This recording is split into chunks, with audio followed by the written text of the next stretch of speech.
बिस्मिल्लाहिर्रहमानिर्रहीम।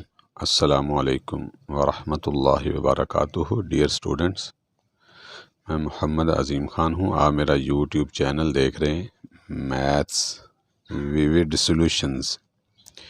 इस वीडियो में हम सेकंड ईयर मैथमेटिक्स की एक्सरसाइज नंबर 3.8 का क्वेश्चन नंबर 1, उसका पार्ट नंबर 1 करने जा रहे हैं। इसमें कहा गया check that each of the following equations written against the differential equation is its solution. ये इक्वेशन है जिसकी बात कर रहे हैं, ये वाली ये एक इक्वेशन है जिसमें एक्स और वाई इन्वॉल्व है, और ये भी इक्वेशन ही है। ये है डिफरेंशियल इक्वेशन। वो कहते हैं चेक करें, यानी कि देखें कि क्या ये वाली जो इक्वेशन है ये इस डिफरेंशियल इक्वेशन का सलूशन है। डिफरेंशियल इक्वेशन के सलूशन से मुराद ये होता है कि यहाँ पर जो डिपेंडेंट वेरिएबल होता है ना, जैसे ये y है, y का डेरिवेटिव लिया जा रहा है ना x के लिहाज से, तो x जो है वो इंडिपेंडेंट वेरिएबल है और y डिपेंडेंट वेरिएबल है। ये एक फंक्शन को रिप्रेजेंट करता है। तो कौन सा फंक्शन इस y की जगह रिप्लेस किया जाए, या y की वैल्यू क्या हो कि वो यहाँ रखें तो लेफ़्ट साइड और राइट साइड बराबर हो जाए। ये हमने y ढूंढना होता है, y की वैल्यू ढूंढनी होती है, या दूसरे लफ्ज़ों में कह लें कि वो फंक्शन ढूंढना होता है जो इस शर्त को पूरा करता हो। वो फंक्शन यहाँ y की जगह लिखेंगे, उसका डेरिवेटिव लेंगे, उसका x से मल्टीप्लाई करेंगे, यहाँ कुछ लेफ़्ट साइड बन जाएगी। इस तरह y की इस जगह भी y की जगह वो लिखेंगे हम, वो जो होगा वो 1 में ऐड होगा, और ये जो राइट साइड बनी है ये और ये लेफ़्ट साइड दोनों आपस में बराबर हो जाएं। ऐसा y ढूंढना है। यानी कि डिफरेंशियल इक्वेशन का सलूशन जो होता है वो कोई नंबर नहीं हुआ करते, बल्कि एक फंक्शन हुआ करता है। वो फंक्शन इस तरह ही होगा, y इक्वल समथिंग। तो ये इस तरह जो आंसर आएगा उसको कहेंगे solution of the differential equation. तो यहाँ उन्होंने खुद ही साथ ये इसका आंसर भी लिख दिया हुआ है। उन्होंने सिर्फ ये कहा है कि आप चेक करें। इसके दो अंदाज हो सकते हैं। एक तो हम y यहाँ पुट करके देख लेते हैं कि लेफ़्ट राइट साइड बराबर आती है नहीं। एक तो ये अंदाज होगा इनके सवाल का जवाब देने का। दूसरा अंदाज़ ये है कि हम इस डिफरेंशियल इक्वेशन को सॉल्व करते हैं, जो इसका प्रोसेस है सॉल्व करने का, उस सॉल्व करेंगे। उस सॉल्व करने के बाद जो हमारे पास फंक्शन आएगा आंसर के तौर पर या सलूशन के तौर पर, हम देखेंगे क्या ये वही है जो ये इन्होंने लिख रखा है। तो दूसरा स्टाइल ये है कि इक्वेशन को हल करना, या फिर ये जो उन्होंने दिया हुआ है इसको यहाँ y की जगह पुट करके लेफ़्ट राइट साइड बराबर शो कर देना। दोनों तरीके दुरुस्त हैं, जौन सा भी आपको लगे वो आसान लगे कर सकते हैं। मैं इसको दोनों तरीक़ों से करूँगा, और ये दो तरीके तब लगाने जब इन्होंने ये आंसर साथ दिया हुआ हो। अगर ये आंसर साथ ना दिया गया हो तो फिर नहीं हम ये कर सकते। यहाँ मसलन ये 1 के बाद जो क्वेश्चंस आ रहे हैं, इन्होंने कहा है सॉल्व द डिफरेंशियल इक्वेशन, तो यहाँ तो सोल्यूशन दिया ही नहीं होगा, तो लिहाजा यहाँ तो सोल्यूशन का प्रोसेस ही लगाना पड़ेगा सवाल नंबर 2 से ऑनवर्ड जो है। तो आइए देखते हैं क्वेश्चन नंबर 1 का पार्ट 1। इसको जब हमें निकालना है ना फंक्शन, तो ये चूँकि ये डेरिवेटिव उसके ऊपर अप्लाई हुआ होता है, हमने डेरिवेटिव के असरात को ख़त्म करना है, और डेरिवेटिव को ख़त्म करता है इंटीग्रेशन करनी होगी। तो जब इंटीग्रेशन के नतीजे में हमें y मिला करेगा, तो इस मुनासबत से हम जानते हैं कि इंटीग्रेशन अप्लाई करने के बाद जो जवाब आया करता है उसको इंटीग्रल बोला करते हैं। इस मुनासबत से डिफरेंशियल इक्वेशन के सलूशन को इंटीग्रल भी बोलते हैं।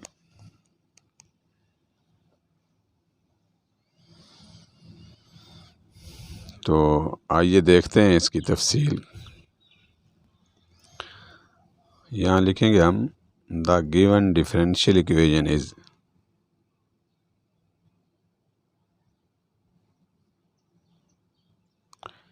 डिफरेंशियल इक्वेशन उस इक्वेशन को कहते हैं जिसके अंदर डेरिवेटिव इन्वॉल्व हो। बस सिंपल सी इसकी डेफिनेशन है, an equation which involves a derivative of dependent variable with respect to the independent variable is called differential equation।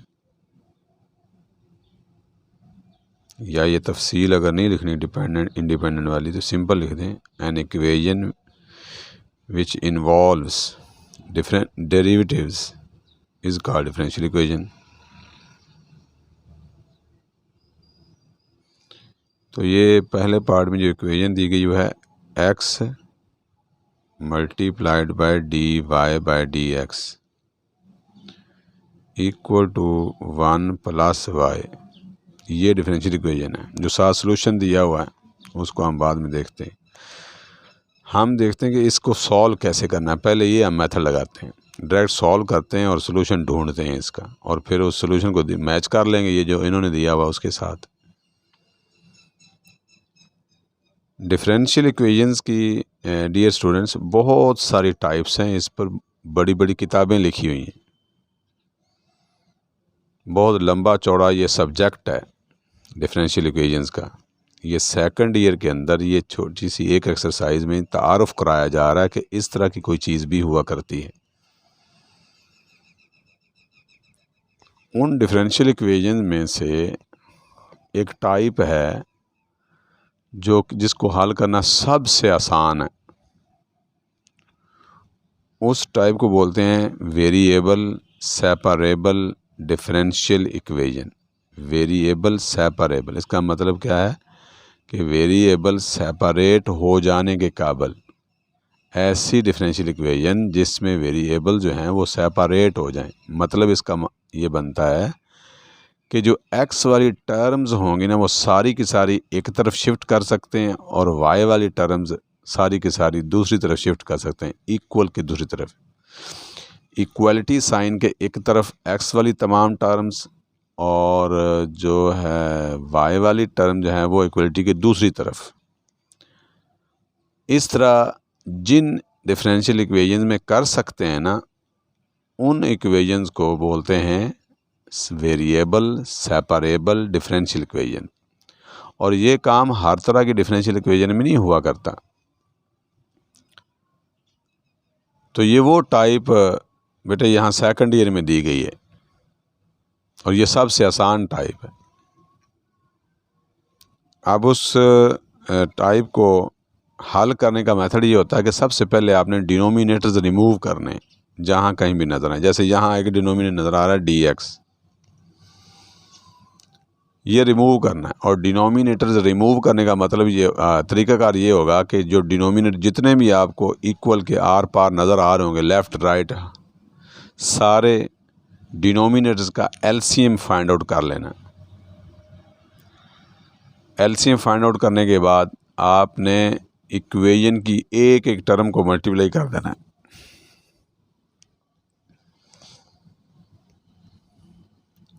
अब इसमें डिनोमिनेटर तो सिर्फ dx ही है,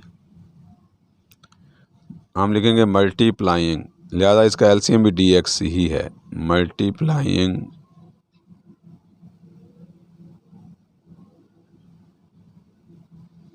बोथ साइड्स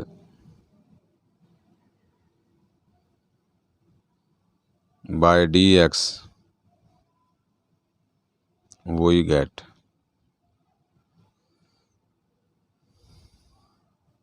तो देखिए मैं यहाँ लिखता हूँ x dy by dx into dx equal to 1 into dx। एक एक टर्म से मल्टीप्लाई करना है, y इंटू dx। ये dx इस dx से कैंसिल हो जाएगा, ये नहीं होने। x d y equal to d x plus y d x.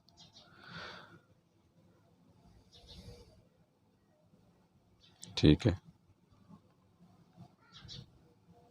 अब डी एक्स वाली टर्म जो हैं उनमें से डी एक्स कॉमन ले लेना है, डी वाई वाली में से डी वाई कॉमन ले लेना है। तो ये डी एक्स वाली टर्म राइट पे लिखी हुई है 1 plus y into d x, इधर डी एक्स डी वाई, यहाँ कुछ कॉमन लेने की ज़रूरत नहीं। आप क्या करना है कि ये 1 प्लस वाई जो है इसको आपने इधर नीचे शिफ्ट कर देना है और x को इधर शिफ्ट कर देना है। ये देखें, मैं इसको लिख सकता हूँ 1/1 प्लस वाई डी वाई। ये जो फैक्टर है ना 1 प्लस वाई, इसको इधर शिफ्ट कर दिए और ये जो डी वाई के साथ x था इसको इधर शिफ्ट कर दिए 1/x। अब देखें ज़रा, y वाली टर्म सारी एक तरफ हो गई, x वाली सारी एक तरफ हो गई। जिधर x है वहाँ y नहीं नज़र आ रहा और जिधर y है उधर x आपको नज़र नहीं आएगा। रही बात ये कांस्टेंट्स की, ये किसी भी तरफ लिख सकते हैं। कांस्टेंट टर्म जिसमें ना x होता है ना y होता है, अब उसके बारे में क्या फ़ैसला होगा, वो ये होगा कि वो जो कांस्टेंट टर्म होती है ना उसको x की तरफ भी लिख सकते हैं, y की तरफ भी लिख सकते हैं, लेकिन जो ज़्यादा रवाज चलता है वो होता है x की तरफ लिखने का। लिहाजा अगर कोई ऐसा कहीं कोई टर्म आएगी तो हम उसको x वाली साइड पे लिख लिया करेंगे। जब ये वेरिएबल सेपरेट हो जाएं तो आपने दोनों साइडों को इंटीग्रेट करना है, integrating both sides, integrating both sides, वही गेट। ये यहाँ विद रिस्पेक्ट टू नहीं लिखना, वो जिधर जो भी वेरिएबल होगा उसके हिसाब से वो होगा। बस आपने जस्ट इंटीग्रल साइन ही लगानी है। देखें, और मैं कुछ भी नहीं लिखूँगा, बाकी सब कुछ रेडी है। ये देखें, मैंने सिर्फ इंटीग्रल साइन अप्लाई की। इधर भी ऐसा ही होगा, इंटीग्रल साइन ही लिखेंगे, बाकी सब कुछ रेडी है।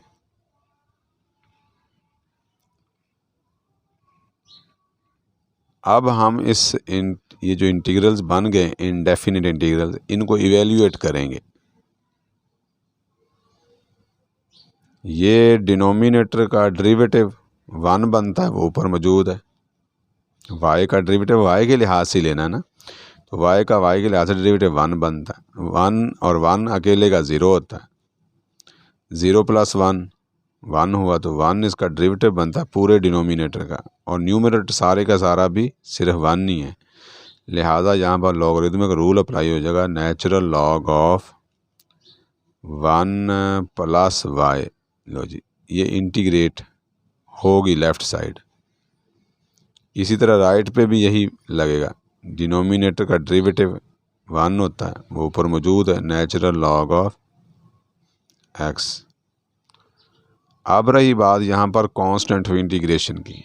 डेफिनेट इंटीग्रल्स में c हम नहीं लिखते रहे, उसकी वजह थी कि वो कट जाता है बाद में। मना नहीं है वहाँ लिखना, आप लिखना चाहें तो डेफिनेट इंटीग्रल्स में c लिख सकते हैं।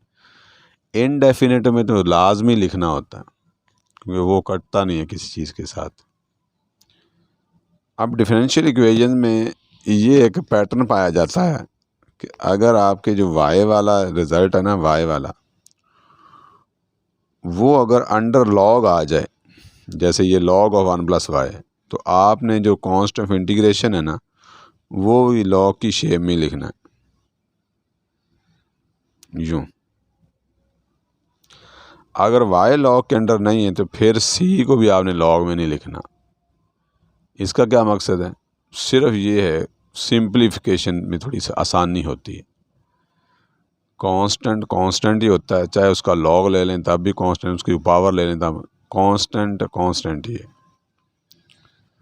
तो आप उसको लॉग की शेप में लिख लें, एक्सपोनेंशियल फॉर्म में लिख लें, या किसी और शक्ल में लिख लें, जिस तरह भी लिख लें, वो है कांस्टेंट ही।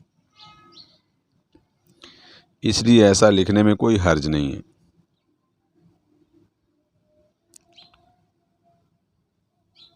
मिसाल के तौर पर अगर यहाँ पे नेचुरल यहाँ सादा 2 आना था तो आप ये समझ लीजिए कि हमने हमने लॉग ऑफ 100 लिख लिया है। फ़िलहाल बात को समझने के लिए बेस 10 ले लें आप, और 100 का लॉग जो होता है 10 बेस का वो 2 होता है। हमने तो 2 लिखना था सादा, तो हमने 2 लिखने की बजाय नेचुरल लॉग ऑफ 100 लिख लिया, तो बनना 2 ही है। इनके उस नंबर की जस्ट शेप चेंज की है। जहाँ आप 5 लिखना चाहते हो फ़र्ज़ करो, उधर आप लिख दें जी 10/2, तो दिखने में डिफरेंट लग रहा है लेकिन असल में तो वो 5 ही है। ये इस तरह इसको समझिए नेचुरल लॉग ऑफ सी को, ये ना समझना कि वो तो सी चेंज हो गया या नेचुरल लॉग ऑफ सी। इस तरह का हमने कांस्टेंट की शेप इसके अकॉर्डिंग करनी है। अगर वाई वाली चीज़, वाई वेरिएबल जो है वो अंडर लॉग नहीं है, इस पर लॉग अप्लाई नहीं हुआ तो फिर आपने सी को भी करना लॉग। ये जो शराइत लगाई जा रही है सिर्फ बुक में दिए गए आंसर्स बनाने के लिए है, वरना ये ज़रूरी नहीं है कि लॉग में ये वाई आए या ना आए। आप सादा सी लिख सकते हैं, हर दफ़ा ही सादा लिख सकते हैं, और अगर लॉग में वाई आ भी जाती है तो सादा सी लिख सकते हैं, और अगर लॉग में वाई नहीं भी आती फिर भी आप नेचुरल लॉग सी लिख सकते हैं। यानी कि कांस्टेंट को किसी भी शक्ल में जब चाहें लिख सकते हैं। लेकिन यहाँ जो मखसूस केस बताया जा रहा है वो सिर्फ़ और सिर्फ इस बिना पे बताया जा रहा है कि जो बुक के आंसर्स हैं ना, उन्होंने यूँ डील किए हुए हैं, इस तरीके से निकाले हुए हैं कि अगर वाई अंडर लॉग आ जाए तो जो कांस्टेंट होगा उसको भी आपने नेचुरल लॉग की शेप में लिखना होगा। बस इतनी सी बात है। उसके बाद देखें डियर स्टूडेंट्स, यहाँ पे log m plus log n, law of log apply हो रहा है यहाँ पर। इसको हम लिख सकते हैं log of x multiplied c log of 1 plus y। अब इधर log of something equal to log of something, तो दोनों तरफ से log को ख़त्म किया जा सकता है। टेकिंग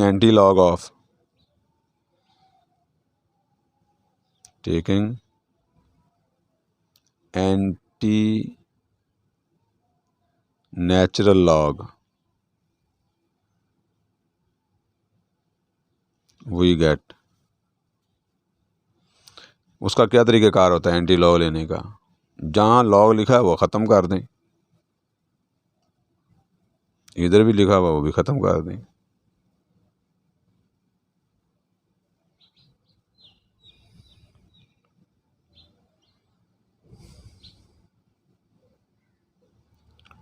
अब इसमें हम 1 plus y equal to c x ले, मोड ख़त्म कर दें, मोड साइंस।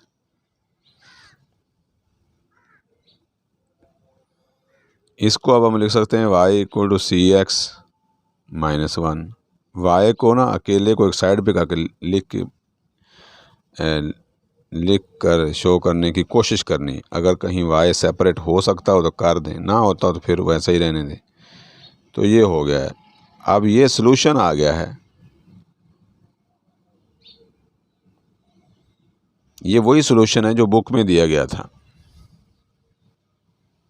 ये वाला c x minus 1 y equal to c x minus 1। उनका शो करें कि ये वाला जो है ना चीज़, ये इस डिफरेंशियल इक्वेशन का सलूशन है। तो हमने सॉल्व की इक्वेशन और ये वाकई वही निकला है।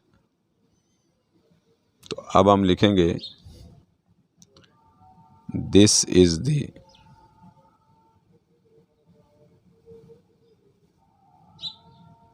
General solution.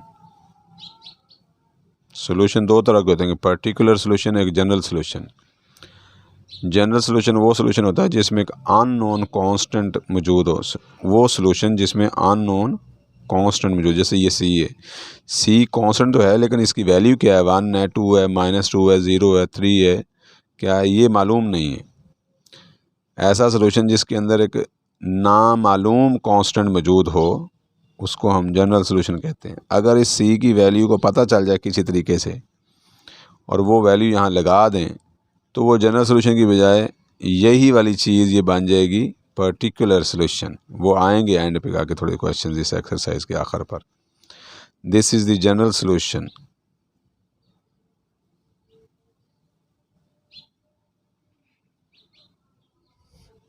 of the given differential equation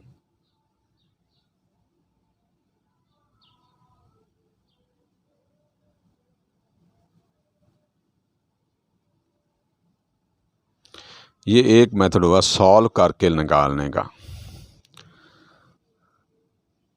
अब मैं आपको दूसरा बताता हूँ जिसमें इनके क्वेश्चन नंबर 1 के पार्ट्स पे वो अप्लाई होना है कि जब सोल्यूशन भी साथ दिया गया और कहा जब भी चेक करें जी ये इसका सोल्यूशन है, तो उसके दो अंदाज थे। एक अंदाज मैंने ये बता दिया कि बस जस्ट सॉल्व करो और वो आंसर आ जाएगा, उस आंसर को उससे मैच कर लें।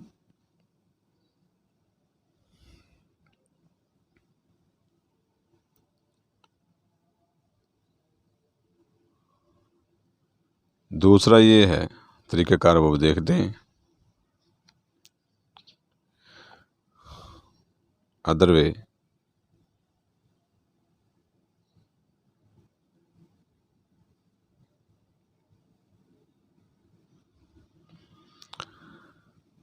नए सिरे से शुरू करते हैं। The given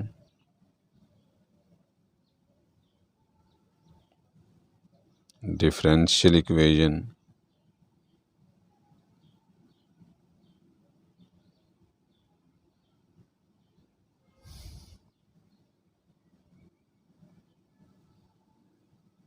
is x dy by dx equal to 1 plus y. The given solution is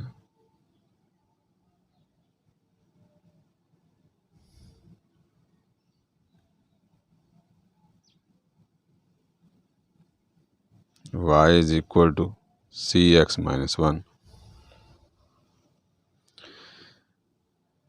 इसको 2 कहते हैं। यूजिंग 2 and 1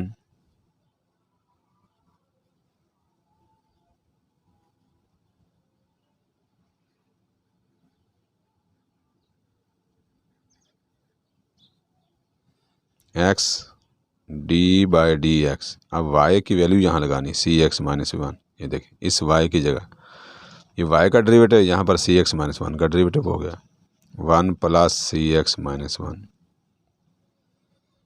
ये प्लस 1 माइनस 1 कैंसिल हो जाएगा। x, अब ये डिफरेंस रूल लगेगा d by d x of c x minus d by d x of 1 equal to c x. Constant बाहर आ जाएगा सिर्फ x का, और इसका डेरिवेटिव 0 होता है। सी ये होगा, x का डेरिवेटिव 1 होता है, ये 0 ख़त्म इक्वल टू सी एक्स। तो ये लेफ़्ट साइड पे भी c x equal to c x हो गया। तो देखें कि दोनों साइडें इक्वल हो गई। y की जगह सी एक्स माइनस 1 जब लगाया तो ये बराबर हो गई। इसका मतलब है कि वाकई ये सलूशन है उसका। दिस शोज़ दैट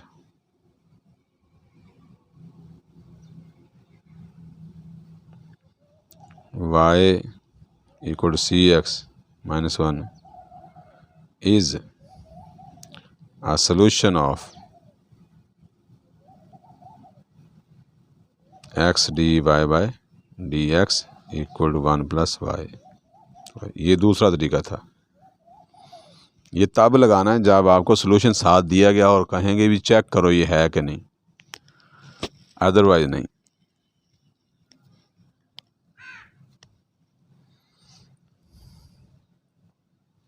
ये मुकम्मल हुआ दोनों मेथड्स। मैं उम्मीद करता हूँ आप स्टूडेंट्स को ज़रूर सारी बात समझ आ गई है। अगर वीडियो अच्छी लगी हो, तरीक़ेकार अच्छा लगा हो, तो वीडियो को लाइक कीजिए और वीडियो को शेयर तो हर हाल में ही करना है। चैनल को सब्सक्राइब भी कर लीजिए ताकि साथ साथ आपको नोटिफिकेशन मिलता रहे वीडियो के अपलोड होने का। अल्लाह ताला हम सब को अल्लाह के बंदों की भलाई के काम बढ़ चढ़ कर करने की तौफीक अता फ़रमाए और खुलूस नीयत के साथ हमें ये भलाई के काम करने की तौफीक अता फ़रमाए। अपना कोई पर्सनल ज़ाती दुनिया का मकसद ऐसा कुछ ना हो, अपनी वाह वाह बल्ले बल्ले तारीफ़ मकसद ना हो या कोई और पर्पज़ ना हो। जब आप नीयत ये रखेंगे कि मैं सिर्फ़ इंसानों के फ़ायदे के लिए काम कर रहा हूँ, तो दुनिया की कोई ताकत आपको वहाँ उस काम से रोक नहीं सकती। तो ये डिपेंड करता है कि हमारी नीयत क्या है, हमारा ईमान क्या है, किस बात पे हम खड़े हैं, किस बात पे हमने स्टैंड ले रखा है। ये जो काम है वो किस नीयत से कर रहे हैं। अगर जितना बड़ा मकसद होगा उतना बड़ा वो इंसान कहलाता है जो उस काम को कर रहा होता है। अल्लाह ताला हम सब को एक बड़ा इंसान बनने की तौफीक अता फ़रमाए। आमीन। अल्लाह हाफ़िज़।